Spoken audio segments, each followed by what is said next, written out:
আদাব এবং নমস্কার। আমি অরুণচন্দ্র মজুমদার, স্থানীয় সরকার পল্লী উন্নয়ন ও সমবায় মন্ত্রণালয়ের অধীন সমবায় অধিদপ্তরের একজন কর্মকর্তা, উপজেলা সমবায় অফিসার হিসেবে সেনবাগ নোয়াখালীতে কর্মরত আছি।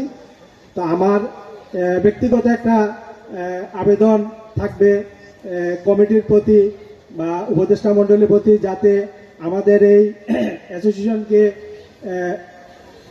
এখান থেকে আমাদের ছোট ছোট ভাইদেরকে কর্মসংস্থান সৃষ্টি করা যায় এবং যাদেরকে আর্থিক কোনো আছে ওনাদেরকে যদি সহযোগিতার কোনো একটা ফান্ড করা যায় এবং এই অ্যাসোসিয়েশনকে সমবায় সমিতিতে রূপান্তর করা যায়, আমার সর্বাত্মক সহযোগিতা থাকবে।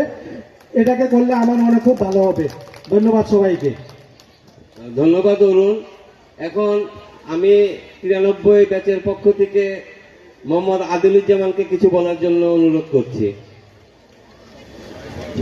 আসসালামু আলাইকুম, আমি মোহাম্মদ আদিলুজ্জামান, আমি ম্যানেজার অ্যাডমিনিস্ট্রেশন যমুনা ফার্টিলাইজার। প্রথমে আমি আমাদের 93 ব্যাচের পক্ষ থেকে আয়োজক কমিটিতে যারা রয়েছেন, অক্লান্ত শ্রম ঘাম দিয়েছেন, তাদেরকে আন্তরিক অভিনন্দন জানাচ্ছি এবং ভবিষ্যতে এরকম কার্যক্রম চলমান থাকবে বলে আমি আশাবাদ ব্যক্ত করছি। তো আমি একটি কথা বলতে চাই, এনজিএফএফ আমার প্রাণের রক্তে মিশে আছে। সবাই হয়তো জানেন না, কিন্তু অনেকে জানেন এই এনজিএফএফ এ আমার বাবা মা সহ আমরা 2 ভাই কর্মরত ছিলাম। বর্তমানে এখনো আমরা 2 ভাই 2 প্রতিষ্ঠানে কর্মরত আছি। তো সবাইকে অনেক অনেক ধন্যবাদ। সবাই দোয়া রাখবেন, সবার প্রতি আমাদের অনেক দোয়া রইল। ধন্যবাদ। এগিয়ে যাক এই মিলন মেলা। আসসালামু আলাইকুম।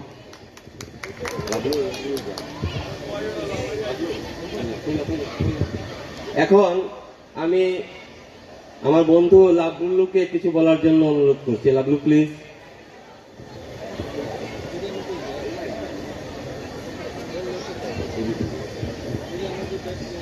আসসালামু আলাইকুম, আমি সাইফুর রহমান লাবলু, সিগনেচার গ্রুপের ডিরেক্টর হিসেবে আছি, টেকনিক্যাল। আসলে আমার মাইকের সামনে বলার কোনো অভিজ্ঞতা নেই, কি বলবো আসলে বুঝতে পারছি না। আর এই অনুষ্ঠানের সফলতা কামনা করি। এই বছরে একটা দিনের জন্য আমরা অপেক্ষা করি সবার জন্য সবার সাথে দেখা করার জন্য। আসলে অনুষ্ঠান তো বড় কথা না, সবার সাথে সবার মিলন, এইটাই হলো সবচেয়ে বড় কথা। এটার জন্য আমরা অপেক্ষা করি, আমরা চেষ্টা করি যে প্রতি বছর অ্যাটেন্ড করার জন্য। আর সবার মঙ্গল কামনা করে আমার বক্তব্য এখানে শেষ করতেছি।